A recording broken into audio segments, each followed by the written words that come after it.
Om Namo Narayana. Welcome as we close out this book, Drop Your Science. This is either going to be the last video or the next to the last video, as we're on the final chapter of this little text, 55 pages. It's really not that long. If you would like a copy of this, I have a PDF I can send you if you write a personal email for me. I will not accept money for this, and Radha Carana has told me that's totally fine to do. So if you'd like this, or volumes 2 and 3 of Vedic Universe, I have that also, and an introductory text that'll be coming on this YouTube channel to this. Volume 1 is on Amazon, and you get to buy your own physical copy. Okay, so here we go. Verse 3. The inhabitants of Plakshadvipa live for 1,000 years. They are beautiful like the demigods, and thus also beget children like the demigods. By completely performing the ritualistic ceremonies mentioned in the Vedas, and by worshipping the Supreme Personality of Godhead, as represented by the Sun God, they attain the Sun, which is a heavenly planet. Srimad Bhagavatam, Canto 5, Chapter 20, Verse 4. When Shukadeva gives information about each region on Bhumandala, he also gives the corresponding upper part of their circle. He does this by indicating their goal following Pravriti Marg. The first of these is the Sun planet, which is attained by the residents of Plakshadvipa. Here is the list of the islands and their goal in relation to Pravriti Marg. Plakshadvipa, the Sun.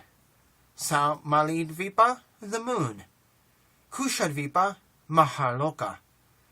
Kranchadvipa, Chanaloka. Shakadvipa, Tapaloka. Pushkaradvipa, Satyaloka. You'll notice that neither our Earth nor the other parts of Jambudvipa are on the list. The reason is as follows. Other parts of Jambudvipa are known as heavenly. This term is given because people who descend from Satyaloka first come to stay here for a life of 10,000 years before returning to our Earth. These parts of Jambudvipa, other than our tiny Earth, are still earthly, but their life is heavenly or auspicious and governed by the modes of goodness. They do not live for as long as a human in Satya Yuga, which is 100,000 years. Thus they are ruled by specific humans such as Rajarishis from Satya Yuga and kings like Yudhishthira and Parikshit. When it comes to every island other than Jambudvipa, the general rule is that they follow the Pravriti Marg, and thus advance in a linear fashion. However, on our small island of Jambudvipa, which is also called Jambudvipa, Earth, and Bharatvarsha, just to confuse matters, the people are meant to follow a variety of paths during the different yugas. Some therefore follow the standard karmakanda of ritualistic ceremonies, sacrifices, and deity worship. Some are yogis of karma and jhana. Some follow a Divya Varnashrama, others the standard Varnashrama, and some fortunate souls follow the path of Bhakti Yoga. In essence, as we represent the entire universe during different yugas, a new system becomes prominent, and advanced or fortunate people follow that. You will be happy to learn that in the Kali Yuga, the people are so sinful and misled that they get an opportunity to follow Nvritti Marg and attain a seat on Brahmavarta. This means that they can align their mind with that of Lord Brahma or the Mahatattva and attain an even higher destination of the spiritual world from the lowest position of unworthiness. However, it is obvious that no one can do this if they do not follow Vasudeva's directives perfectly. This is a very serious matter, and devotees at present simply do not understand the opportunity they are being afforded. Verse 4. The Lord's desire to appear was born from two reasons. The Lord wanted to taste the sweet essence of the mellows of love of God, and he wanted to propagate devotional service in the world on the platform of spontaneous attraction. Thus he is known as supremely jubilant and as the most merciful of all. Adiloka 4. Lord Chaitanya appeared in order to fulfill these conditional desires, and also to preach the chanting of Hare Krishna, Krishna Krishna, Hare Hare, Hare Rama, Rama Rama, Hare Hare. He also came to fulfill the desire of Advaita Prabhu. Lord Chaitanya's movement is twofold.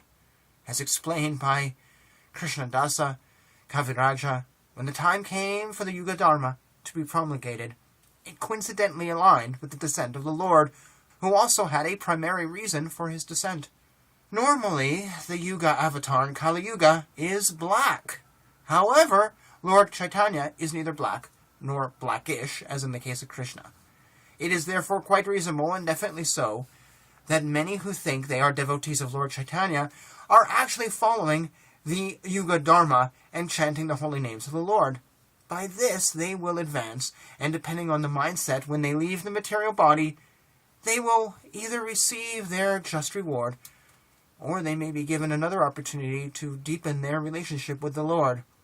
This matter is explained in Canto 11, but writing this while on the verge of death, I neither have the energy nor desire to explain this matter. Let the sincere Guru explain this to his disciple. To follow Lord Chaitanya correctly, and thus receive a Siddha Deva in both his manifest pastimes and those of Lord Krishna in Raja, one must follow the Prema Nama Sankirtana, as only the Supreme Lord can give the benediction of attaining a position in the higher rasas, so he mercifully arranges for this. Again, I will leave it up to the bona fide Guru to explain this matter to his disciple. I'm actually going to pause here, and this is the end of verse 4, so we will pick up verse 5, 6, and 7 in the last video. Thank you so much for being a part of these final words, as he says, from a dying man. And thank you for joining me on this channel. Please subscribe for other interesting readings and a live show, and I hope you find something here that piques your interest. Thank you for joining me. Jai Shri Krishna.